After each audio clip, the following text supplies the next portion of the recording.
La liberté. Famille. Famille. Famille. Être une personne trans, ce n'est pas anormal. Le terme transgenre n'était pas du tout dans le vocabulaire public. En transition. En transition. Elle était trans dès le début. Offrir ces soins-là, ça fait juste partie des soins de base. On veut protéger nos enfants. C'est la première mission qu'on a. Parce que dans ma tête, ça ne définit pas mon enfant, c'est juste une caractéristique de mon enfant. Famille en transition. Un balado de la liberté. Bienvenue dans Famille en transition, une série balado qui explore ce que signifie grandir, se questionner et se transformer en famille lorsqu'un enfant entame une transition de genre. Au cœur de cette série, il y a France. Elle est mère de 2 enfants, dont une femme transgenre aujourd'hui âgée de 34 ans. Lorsque sa fille a commencé sa transition, il y a 4 ans, elle s'est retrouvée, comme beaucoup d'autres parents, avec des questions et très peu de ressources, surtout en français, pour accompagner les parents dans ce cheminement. Et pourtant, des questions, il y en avait beaucoup, surtout au début.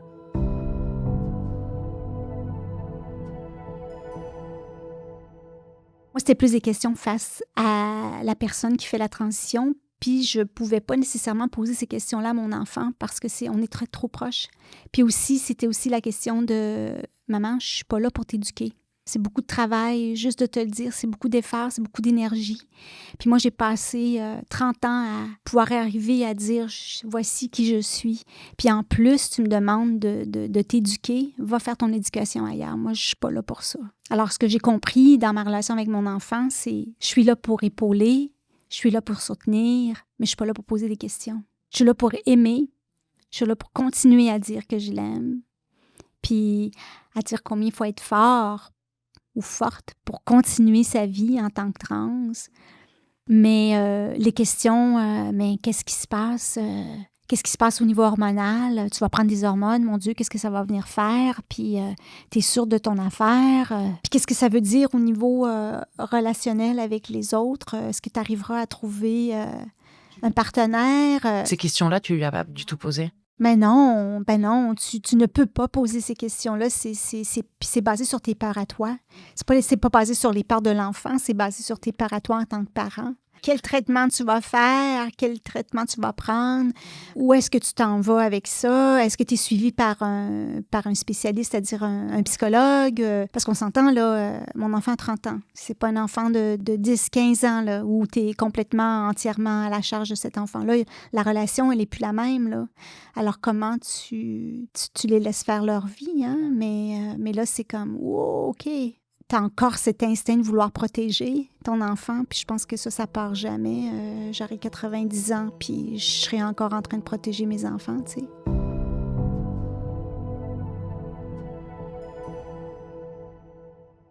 Alors, une idée a pris forme. Aller à la rencontre d'autres parents. Écouter leurs histoires, partager leurs expériences. Et peut-être, ensemble, apprendre à parler un langage commun. C'est de cette quête qu'est née la série Famille en transition. Au fil des épisodes, France rencontrera d'autres parents, des personnes trans et aussi des spécialistes pour mieux comprendre ces parcours et les réalités qui les entourent. Et dans certains épisodes, comme celui-ci, elle sera accompagnée par Chelsea. Chelsea est journaliste à la Liberté. Elle est aussi une femme transgenre de 28 ans. Curieuse d'écouter, de comprendre et de partager son expérience, elle apporte à ces conversations un regard différent, celui de quelqu'un qui connaît cette réalité de l'intérieur.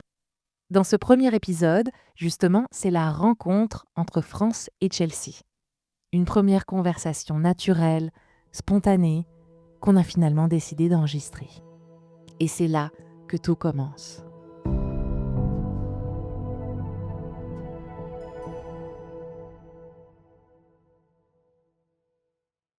L'amour inconditionnel, c'est pas évident. Mais d'être mis en situation avec mon enfant, ça m'a montré jusqu'à quel point, oh my God, l'amour inconditionnel, ça existe. Parce que ce qui m'est venu en premier quand elle m'a dit qu'elle était trans, c'était pas « what the », c'était « wow ». Et l'ouverture du cœur.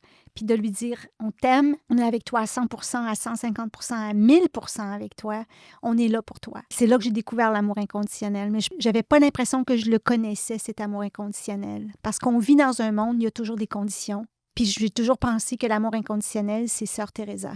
C'est la seule qui a pu l'accomplir. Puis tu arrives dans une situation comme celle-là où tu dis, tu ferais n'importe quoi pour ton enfant. N'importe quoi. J'adore tout de mes parents, mais l'idée qu'il y avait pour toi cet amour avec pas de conditions, je pense pas que c'était la même chose pour mes parents. Je pense pas qu'ils ont décidé à ce moment que je suis venue à eux dire je suis transgenre. Je pense pas qu'ils ont dit comme oh, pas dans ma maison, mais ça a pris beaucoup de temps pour tous les deux d'être confortables avec ça et pour moi d'être confortable, partager cette partie de ma vie avec eux parce que j'avais peur de perdre tout ce que j'avais avec eux. Et pour quelques années, je pense que oui, j'ai perdu un peu de ça, mais je pense après quelques années de cette réalité, en temps, ils ont découvert cette idée d'amour non conditionnel, comme tu dis. Alors, je pense comme, oui, c'est vrai. Et, non, je suis, again, the perspective of the kid, probablement différent que les parents, mais je le senti maintenant. Et je pense que a lot more stories would be as good as yours, and even as good as mine, the rough patches it has, to embrace that. And that's what I'm looking for, is the diversity of how these parents came to that realization. Je veux voir cela comme avec ma famille, c'était différent qu'avec ta famille, et ce serait différent avec beaucoup d'autres familles. Et je veux voir comment toutes les différentes personnes dans ma communauté et les personnes qui les soutiennent arrivent à ce moment et à cette réalisation. Oui, de l'amour inconditionnel. Yeah. Mais tu sais, toi, tu as approché tes parents, tu avais 20 ans. More or less, Right? right? Puis dans notre cas, notre fille avait 30 ans. Elle a 34 ans maintenant. Si elle nous avait approchés à 20 ans, je pense que ma réalité aurait été probablement plus près de celle de tes parents. Moi, je me suis posé la question, mon mari et moi, on savait, puis là, on s'entend, c'est instinctivement que notre enfant était, à ce moment-là, à l'âge de 3 ans, on savait qu'elle était gay. Comment tu sais pour savoir ça? C'est tous les stéréotypes. Elle aimait le rose.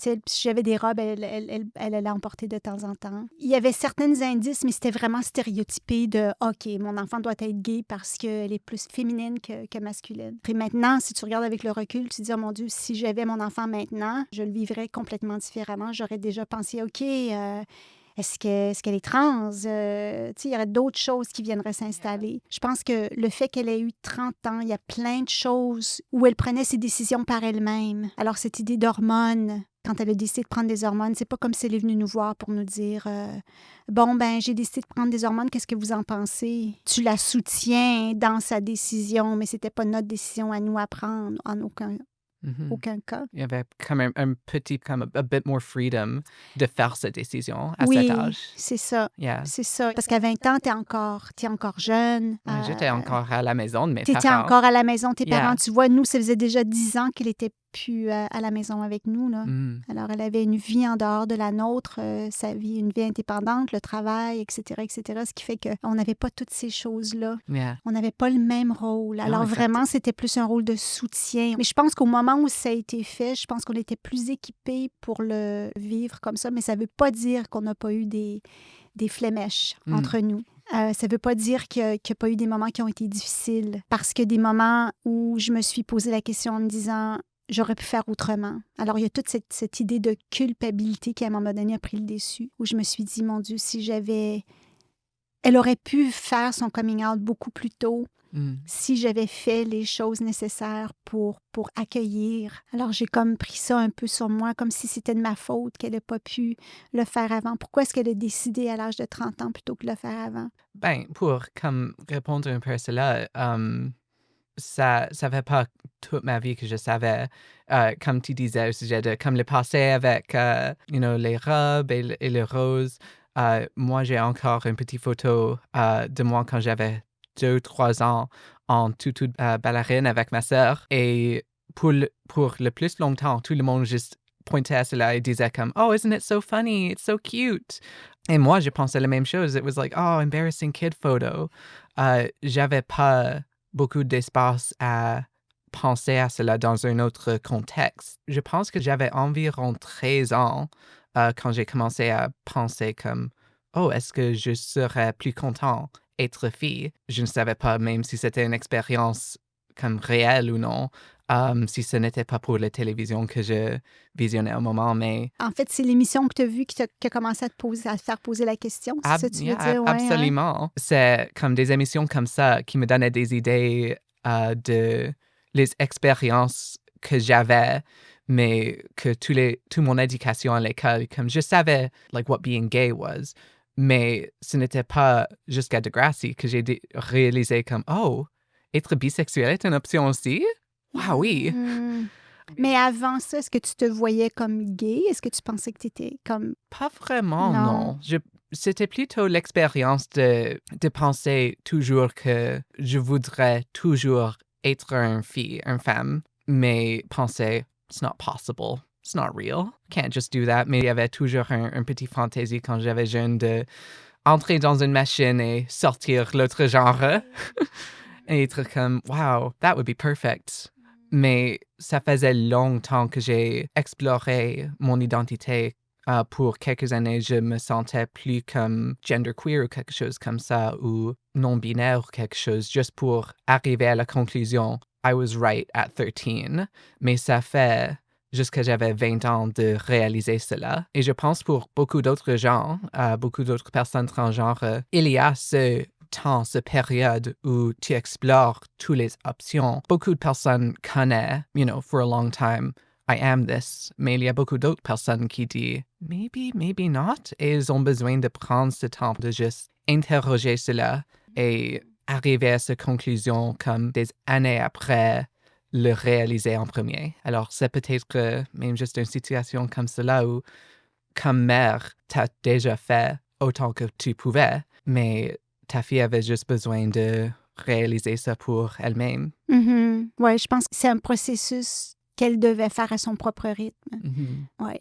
Mais je pense que c'est des réalisations que j'ai fait depuis 4 ans. Je retourne beaucoup en arrière. Ma fille, finalement, ce que je ressens maintenant, en regardant en arrière, c'est que ma fille était là depuis le début. Puis elle a donné des petits indices. Pas qu'elle le savait nécessairement elle-même, mais il y a quand même des choses qui ont été dites de façon très naturelle. Mais c'est ce que j'aurais vraiment porté attention, où j'avais pas nécessairement le bagage nécessaire pour le comprendre. Mais quand je regarde en arrière maintenant, c'est comme « Oh, wow! Elle a toujours été là. » C'est juste là. Elle était là tout le temps, tout le temps, tout le temps. Mm-hmm. Puis je l'ai juste pas vue. Puis je l'ai pas vue, pas par méchanceté ou par ne pas vouloir le voir, mais je ne l'ai pas vu parce que j'étais pas équipée pour le voir. Yeah. Mais maintenant, avec tout ce que je connais, c'est évident que c'était là. Alors, tu peux rapprocher la ouais. situation et tous les indices et dire je peux identifier comme chaque chose que j'ai appris et l'appliquer à tous ces moments. Oui. Puis toi, tu peux faire la même chose en recul. Tu fais la même chose pour toi-même. Oh, absolument. Tu es capable. Yeah. Alors, si tu avais à choisir, tu dis 13 ans, mais est-ce que tu penses que tu pourrais aller plus jeune que 13? Probablement, oui. Comme vraiment depuis comme 3 ans, je voulais toujours être dans le robe de Cinderella quand on faisait le dress-up avec tous les autres enfants. Moi, je voulais toujours être aussi belle que mes sœurs et être une des filles et pas une des gars. Mais il y avait toujours une réaction quand je pensais à cela, une réaction interne qui disait comme « Non, ça c'est pas correct, ça c'est... T'as besoin d'être le garçon. » Alors, il y avait un peu d'un recoil it would bring me back to le genre de garçon. Et, like, it's not to say that tous mes moments étaient des moments très femmes. Quand j'ai découvert le Star Wars, quand j'avais 7 ans, tous mes amis étaient des garçons qui aimaient le Star Wars. Et je pensais, wow, ça c'est une chose pour les garçons. Star Wars est une chose de gars. Mais il y a un moment vraiment libre quand tu réalises que des choses comme le Star Wars ou des intérêts que tu as, comme le théâtre ou les sports, ne sont pas juste pour un genre ou l'autre. Beaucoup de mes amis maintenant sont des femmes comme moi et ils aiment aussi le Star Wars et aussi les robes et le maquillage. Beaucoup de l'exploration était de trouver comment je peux être une femme, mais aussi aimer toutes ces choses-là. Tu as parlé de comment comment ma perspective a changé en ayant un enfant gay, un enfant trans.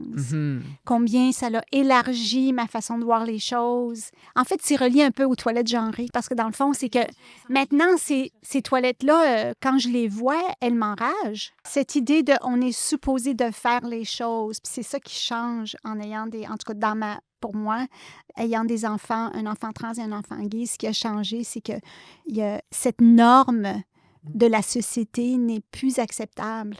Yeah. Ça t'oblige à penser autrement, puis c'est libérateur, ça. Un peu, oui. De plus à avoir pensé en tant que femme et homme, mais en tant qu'individu.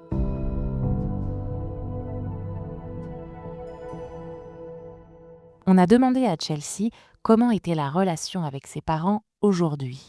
Ma mère, elle a fait beaucoup de recherches in the years following ma transition. Et maintenant, elle est beaucoup plus à l'aise à l'idée de mon identité, ma genre.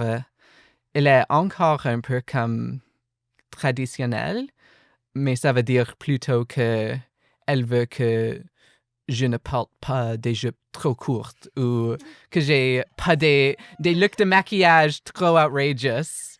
Elle est comme, you have to be respectable dans sa petit accent. Ça, c'est une maman protectrice Yeah, qui veut protéger son enfant. Absolument. Je vis la même chose. Ouais, je pense que cette idée de comment on s'habille, parce que moi, j'étais plus tomboy que jupe courte. Puis ma mère aurait vraiment voulu que sa fille porte des talons hauts, puis des jupes, puis qu'elle se maquille, puis tout ça. Puis j'étais pas ça du tout. Puis ma fille, elle aime beaucoup se maquiller, puis bien s'habiller. Puis dans mon cas, c'est nouveau pour moi de ma relation avec mon enfant, avec ma fille. J'ai jamais vraiment eu à vivre ça. Et là, je le vis. Alors, tu sais, parler des ongles, tu sais, la façon que tu portes tes cheveux ou le maquillage, elle sait mieux se maquiller que moi. Alors, c'est moi qui lui demande des conseils. Mais j'ai jamais eu de relation avec une fille. Alors là, j'apprends avec ma fille à vivre cette relation de mère-fille. C'est tout nouveau. C'est un peu encore boiteux, si je puis dire. C'est un peu maladroit.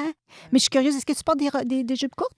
Des fois. Des fois? C'était plus comme quand j'avais comme 21, 22. Ouais. Maintenant, je m'habille un peu plus mon âge. Ouais, mais c'est ça. je pense que c'est aussi important de laisser des femmes transgenres comme explorer le style, Oui, comment absolument. elles s'habillent. J'ai une question pour toi. Est-ce que tu prends des hormones? Oui, yeah. Oui. OK. Depuis 2018, je pense. OK. Alors, 2018, avec quel âge? Parce que là, 21, je pense. OK, tu as commencé à 21 ans. Yeah. Comment tes parents ont réagi face aux hormones? À ce point-là, j'étais, I was already out for a year.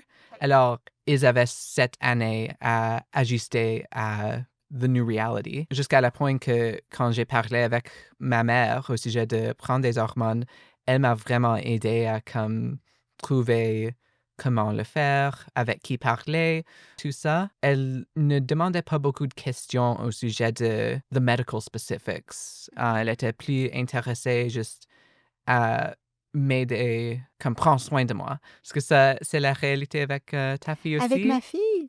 Ben, bon, on n'habite pas la même ville, donc à chaque fois qu'on la voyait, on voyait vraiment les changements physiques. Tu sais, les courbes, les seins, c'était très physique. Le toucher aussi, je ne sais pas si toi, tu t'es passé par une période où est-ce que le toucher a toujours été important ou tu ressens que le toucher est plus apprécié maintenant en tant que femme. Ce que j'ai ressenti, c'est de donner un câlin à mon enfant, c'était mieux. On dirait qu'il y avait comme une aisance ou une paix en la prenant dans mes bras comme femme. Avant, il y avait comme, je sais pas, il y avait comme un, une distance où il y avait comme, je sais pas s'il y avait quelque chose qui était... Et là, il y a comme un relâchement ou une aisance qui était peut-être pas là avant. Je sais pas si toi, tu as ressenti la même chose. Pas vraiment, non, mais c'est, even as a kid, j'étais toujours sensible. Physiquement aussi, comme je voulais toujours donner à mes parents des hugs, câlins, des OK. câlins. Je voulais toujours que ma mère comme scratch my head. OK. Je donnais toujours des câlins à tous mes amis.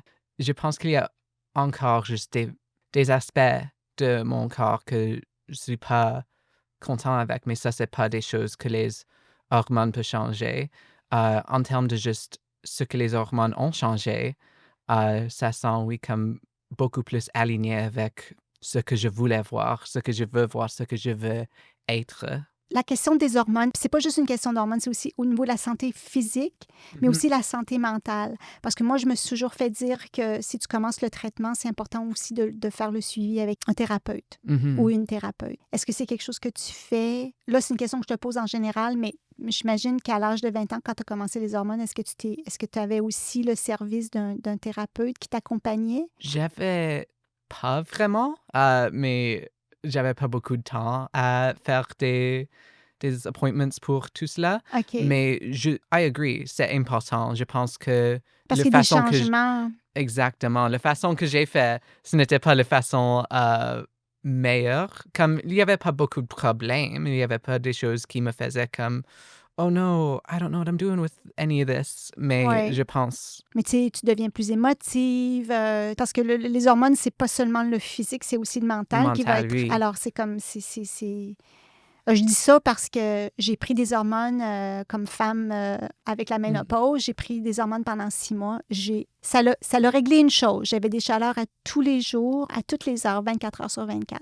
Les hormones m'ont enlevé ces chaleurs-là. C'était extraordinaire. Mais j'ai resté sur les hormones pendant 6 mois. Puis après 6 mois, j'ai dit non, je peux pas faire ça. J'avais l'impression que j'allais pas bien dans la tête. C'était vraiment particulier. Puis j'ai arrêté, puis ça a fait du bien. Mais c'est pas la réalité des femmes. Mais tout ce que je sais des hormones, dans mes 6 mois pour prendre des hormones, c'est que ça vient non changer seulement ton corps, parce que c'est que j'avais l'impression d'être enceinte, j'avais les seins qui faisaient super mal, tu sais, c'était comme rempli de choses, mais c'est aussi dans la tête, il y a des choses qui se passent dans la tête.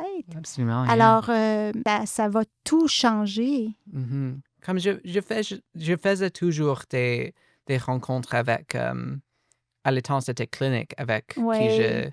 je faisais comme early transition, mais c'était seulement comme chaque 10 mois ou quelque chose, juste pour Regarder ton see, like, dosage, j'imagine yeah, le dosage tout ça, exactement. de ton traitement. Mais ils m'ont dit que comme they did suggest counseling et tout ça, juste pour régler peut-être les émotions comme Ouais. tu disais et tout ça. Encore, it was my choice étant étudiant, vraiment, Je peux pas tout faire en même vraiment temps. busy, yeah, Ouais, je peux pas tout faire en même temps. yeah. Mais t'as quand même, tu sais, tu sembles être une personne très posée, tu prends les choses tranquillement, j'ai l'impression. Tu me fais penser un peu à ma fille, dans le sens que les choses sont faites très calmement. Peut-être que c'est pas calme à l'intérieur, mais c'est calme de l'extérieur, en tout cas. Honnêtement, je me trouve un peu comme l'opposé. Ah oui, hein? Toujours, je suis vraiment comme énergétique, frénétique, tout ça. Mais à l'intérieur, depuis que j'ai commencé les hormones, j'étais comme, oh yeah, this is working. It's working. Yeah. Il y avait définitivement comme une partie de ma vie où j'ai encore la dépression, mais pour 1 année, 2 années, c'était pas traité. Alors, je pense que s'il y avait quelque chose de mal à ma santé mentale, c'était plutôt à cause de cela. Et c'était vraiment les hormones qui me menaient à une certaine paix. C'était une situation... En fait, c'est mieux rééquilibré, on dirait presque. Yeah. Ouais. Ouais, c'était juste une idée même de perspective de dire comme les autres choses dans ma vie sont horribles. Toutes les choses sont pas où est-ce que je veux qu'elles sont, mais at least this is going well. Alors, c'est sûr que ça prend du temps, ça. C'est pas quelque chose que tu fais dans l'espace de 2 secondes, là. Ouais, absolument. C'est des années, exactement. des années, des années. Yeah, c'est un peu comme quand j'ai commencé ma transition, j'ai déjà vécu beaucoup en une autre identité. Maintenant, c'est ça. j'ai le temps d'explorer une autre identité. Et comme tu dis, ça prend pas juste 2 secondes de changer. Non. Mais il y a aussi cette Tu vis période... plus qu'une vie dans ta Yeah. vie. Exactement. Ah. Yeah. Like, you wanna have fun discovering that. Yeah. Yeah. Et that discovery, ça prend du temps, mais c'est le temps que même si je suis un peu, pas fâché, mais disappointed que je suis un peu plus en arrière de mes amis non-trans, Mhm. je ne voudrais jamais échanger mon temps de découvrir avec être plus avancée dans ma vie. Mhm. Parce que cette période-là était probablement la période le plus libre et le plus exhilarating de ma vie jusqu'à maintenant.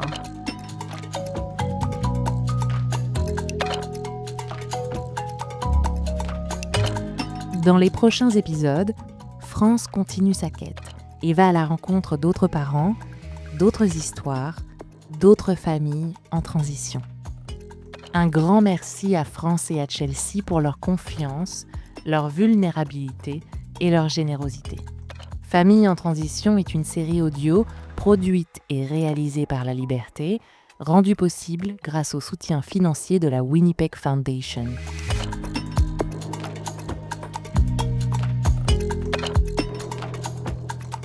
Animatrice, France Adams et Chelsea Howgate. Réalisation, enregistrement et voix off, Morgane Lemay. Montage, Martha Guerrero et Alicia Régnier. Identité sonore, Mehdi Beredad. Identité visuelle, Sonia Rousseau. Gestionnaire des opérations, Mélissa Odino. Direction adjointe, Lisiane Romain. Directrice et rédactrice en chef, Sophie Gaulin. Un grand merci à notre comité directeur, France Adams, Chelsea Howgate, Jackie Swersky, Kevin Prada, Dr Judith Lajeunesse et Sylvie Berthelot-Dilk. Merci également à Alba Gomez-Lopez pour son aide précieuse dans ce projet. Merci à notre partenaire de diffusion, le collectif LGBTQ du Manitoba. Retrouvez tous les épisodes sur vos plateformes d'écoute préférées et sur la-liberté.ca. N'oubliez pas de partager et de mettre 5 étoiles.